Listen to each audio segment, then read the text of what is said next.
Ay, ay, ay, ay, sayang.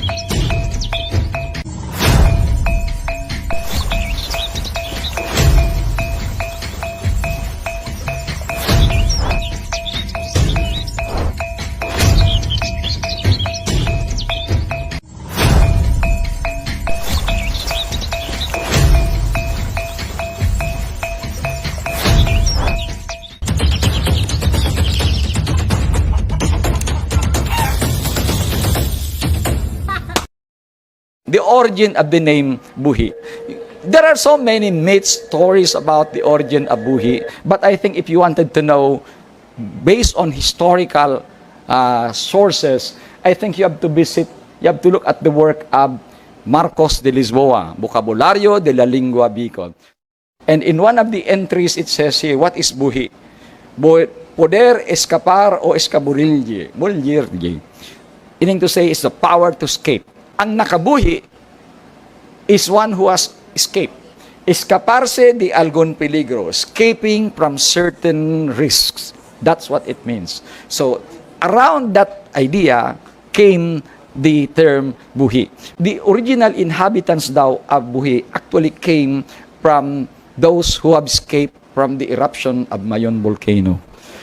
When was that? The most massive eruption of Mayon volcano was in 1814. Our traditional history says the first massive eruption of Mayon was in 1616, but it was not true. Well, I got a document from the Archivo General de Indias that one of the earliest recorded eruption of Mayon was in 1604. So it's possible that even before the coming of Spaniards, Mayon had been erupting. And in one of those eruptions, some of your ancestors must have escaped from Cagsawa and were able to transfer to the place now we called Buhi because they were able to buhi. Nakabuhi sila sa eruption ng Mayon volcano. That could be a possibility. Okay? Now, here is another document. This is 1591, and it says that Buhi actually was born out of Nabua. So your mother town was actually Nabua. So originally it was Nabua. And then eventually you became independent. Probably in the 1600s, is independence in terms of religious. Masyado kasing complicated ang, it's not easy to really establish the history of the town unless you are familiar with the complicated history during the Spanish era. Noong panahon, dalawa kasi ang parating nag-ooperate, church and state. Nabua was actually a mission, head mission, and the people and Buhi was a part of that head mission. So later on, Buhi got independent from Nabua because it already acquired a missionary. So yun na po yan. Actually, same thing with all other towns and places in Bicol region. Actually, we share the same culture and tradition. So possible na may mga traditions sa Nabua, sa Baaw, sa Irigana that we share. But most of these traditions actually, these are mga religious traditions, kasama yung mga Holy Week, mga processions, kahit yung mga, tawag yan, yung anything to do with religious activities. So those can be called as traditions. Of course, we have the fiestas. This is really common to all barangays. And in fact, the Poblacion barangays, we celebrate two fiestas here during May in honor of St. Francis of Assisi and St. Anthony de Padua. In October the 4th, yung kay St. Francis of Assisi. And of course, yung barangay fiesta pa nila. So, kung nga pa lang. So, we love fiesta here. Same as other municipality naman. Pero siyempre dito sa Buhi, we still naghahanda pa rin kami naman during fiesta. So, handa pa rin. I'm not sure with other municipality if talagang uso pa rin yung paghahanda. But we still prepare for our guests. tradition, as far as tradition, we still have mga mga traditional way of life, like yung mga traditional fishing. We still conduct that. Yung diyan sa Lake Buhi, yeah, I'd like to mention as far as tradition nga pala, kasi we have indigenous people here, communities sa Buhi. So, Buhi is actually one of the municipality in the Philippines na mayroon isang active na community ng mga indigenous people. And one of their tradition as far as their livelihood is yung pagtatambang. Pagtatambang, just to mention, pagtatambang is like it's a kind of fishing, farming. Actually, parang nanguli sila. Ang ginagawa nila yung mga water lilies. Nila yan. Iniipon-ipon nila. You'll see that in the lake, sa mga gilid-gilid ng lake. May mga water lilies nila dyan. So, actually may ordinance yan regarding sa pagtatambang. Kung ilan lang yung area na pwede nilang So, ginagawa yung mga water lilies nila, lagay nila daan. Okay? So, I think this is unique siguro sa unique to sa mga towns na may mga water lilies in lakes, which is konti lang naman sa Pilipinas. So, yan. Ginagawa nila yung mga water lilies na lagyan nila doon. Tapos yung mga fishes, doon sila nag-home sa ilalim doon. So, doon sila nag-stay. So, yan. Tapos nilalagyan nila ng net, i-harvest nila eventually pag mana. Buhi is well known for its beautiful landscape and strong agriculture business. Because of the stunning Lake Buhi, the primary source of income in the town is agriculture, particularly rice and fish farming. Fishing and aquaculture are important factors in the local economy, providing a living for many locals. Another is that Buhi is also known for wood carving and handloom weaving. Buhi has also been in a long tradition of arts and craft, particularly wood carving and handloom weaving. Wood carving is their own way of expressing thoughts and emotion. They can produce different kinds of arts and craft with wood carving. Handloom weaving used to be the locals' way of producing clothes out of abaca fiber, which is converted into the traditional barotsaya, kamisa, mosquito net, and even underwear. The hinabol was also used as a strainer for rice flour that is used in making local delicacies.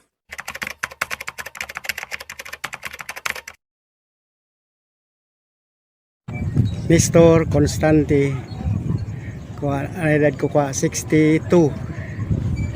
Dito na po kayo pinanganak. Iraya, Buhi. Ano pong trabaho nyo dito sa bayan ng Buhi?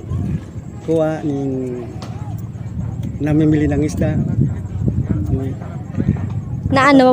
Pagkatapos ititinda naman yung Kamusta naman po yung kita nyo sa pagtitinda ng isda? mabuti naman. Kung minsan lugi, kung minsan kumikita rin. Gaano po naapektuhan yung kabuhayan nyo nung nagkaroon po ng fish kill dito sa Buhi? Lahat namatay.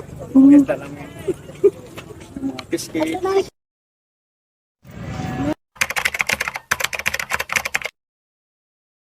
Kuya, ano pong pangalan mo and ilang taon na po kayo? Sa ngayon ako pala si Marty Bangilista at sa kasalukuyan nasa 46 na ako ngayon.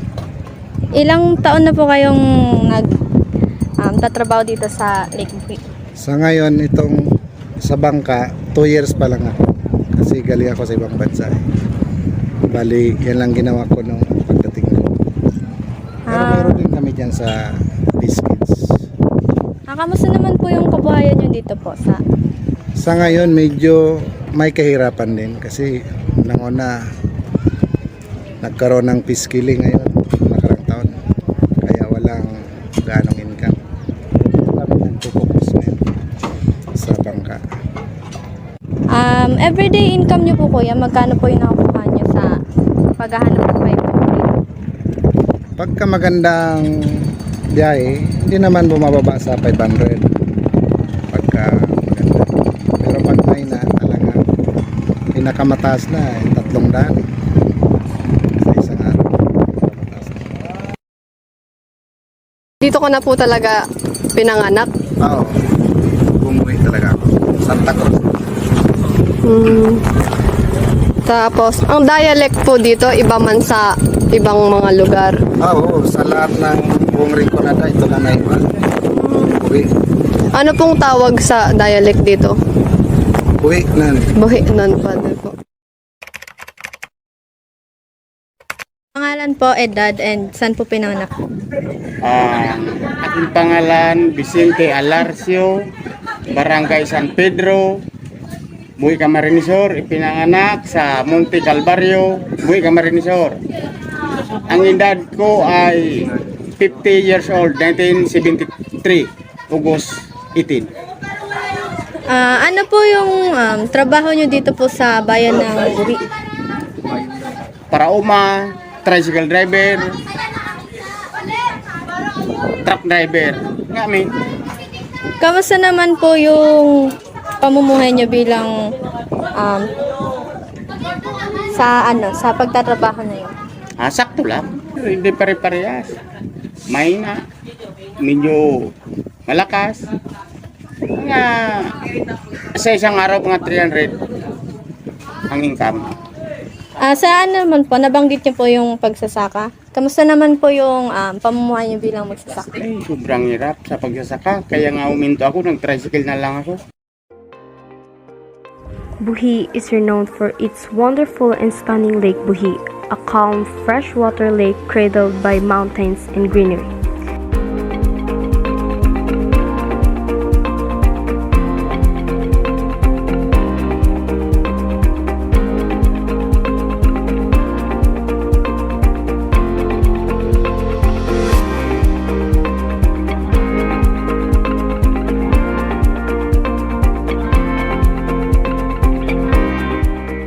Magindara is a place best for reminiscing about your cute moments with your loved ones with the help of the serene fresh water of Lake Buhi.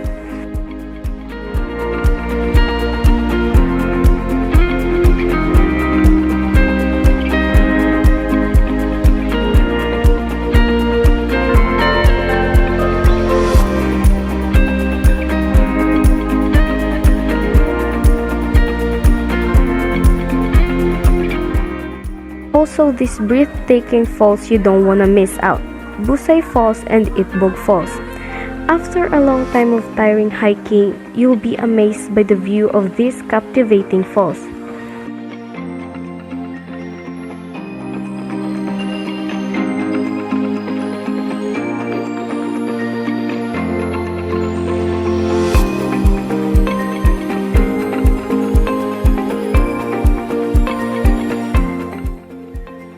Lastly, you will feel blessed in this serene church. The said church was built in the 16th St. Francis of Assisi Parish Church.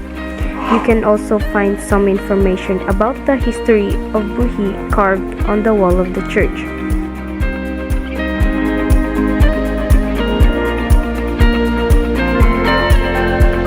This natural wonder offers tourists a peaceful escape and a chance to immerse themselves in the beauty of nature.